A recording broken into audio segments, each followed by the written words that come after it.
Certainly, if you were following the BBC, you would have no idea, because it's not covered, that there is a peace conference going on at the moment in Cairo. No idea at all. This is something that is hosted by the President Abdel Fattah al-Sisi. He's forging ahead with the Cairo summit in the hopes of stopping the Gaza crisis from escalating into a much bigger local regional war. But there are three big absences at this summit: Israel, the US, and Iran. And meanwhile, the summit is being controlled in many ways by Turkey, Qatar, and Europe, all with different aims, all with different thoughts, and all really without that sort of power edge which is brought by the main players. The main players are Israel, Iran, and the US. So without them there is an argument to say this is just hot air, particularly if it's not even being covered by the big international news agents. Well, there we are. We're saying it's not being covered by the BBC. Is the BBC really one of the big players any longer? It thinks it is, but it's demonstrating by its desultory approach to these things that maybe it isn't at all. And at the same time, you've got Iran playing a proxy war out against Israel, and missiles being intercepted by a US warship patrolling the Red Sea. What we need in this conference is a clear statement of support for Gaza and for Palestine, which I think is probably something that would be predictable. But at the same time, we need some clear plan. So rather than a lot of hot air and a lot of noise and a lot of rhetoric, we need a clear plan, and that clear plan needs to be in part about aid. And this idea about getting Israel to respect international law,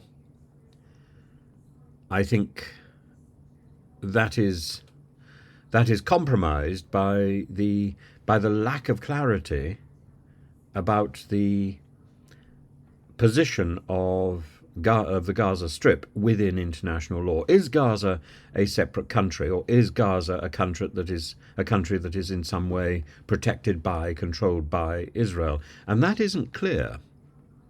That isn't clear in international law, because the Gaza Strip isn't quite part of the Palestinian Authority. If that were resolved, then there would be a lot more clarity. I think a clear message that Hamas needs to go, and that the Gaza Strip needs to be brought under the control of the Palestinian Authority. That would be a first legal solution. Everything else is about mediation. The US has said that it's not going to be mediating. That seems an absurd dereliction of duty. They say that Israel has a right to defend itself from attack. I entirely agree, it has a right to defend itself. But laying siege to another area, I hesitate to say country, is not defending itself. That is oppressive. And bombing civilians is not defending itself. That is oppressive. And not allowing civilians aid, that is not defending itself. That is oppressive. And all of this has alienated the Israeli regime from the goodwill which was pouring out to Israel following the Hamas terrorist attack only 2 weeks ago. I think it is extraordinary that we can see a a government squander support so effectively in such a short space of time.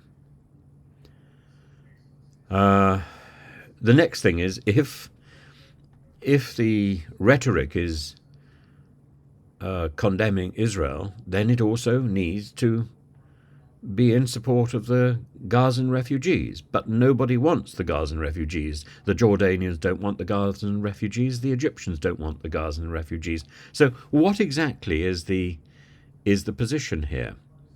Surely it's one or the other. You can't condemn Israel and then not accept the refugees.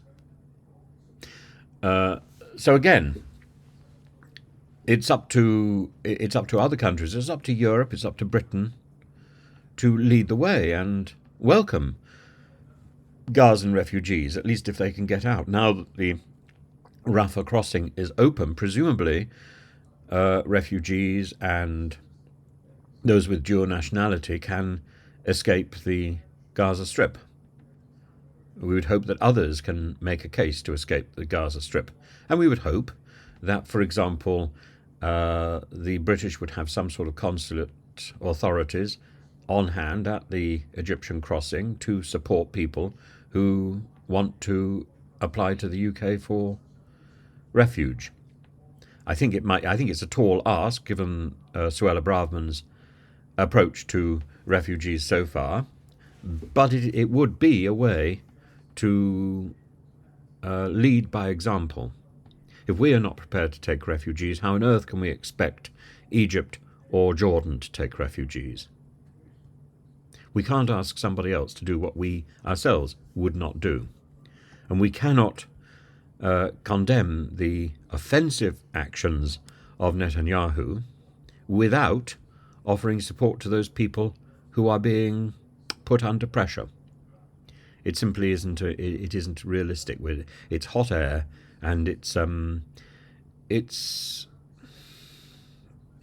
posturing rhetoric, and it may make us feel good, but it doesn't do any good. And we need to follow through the rhetoric with action.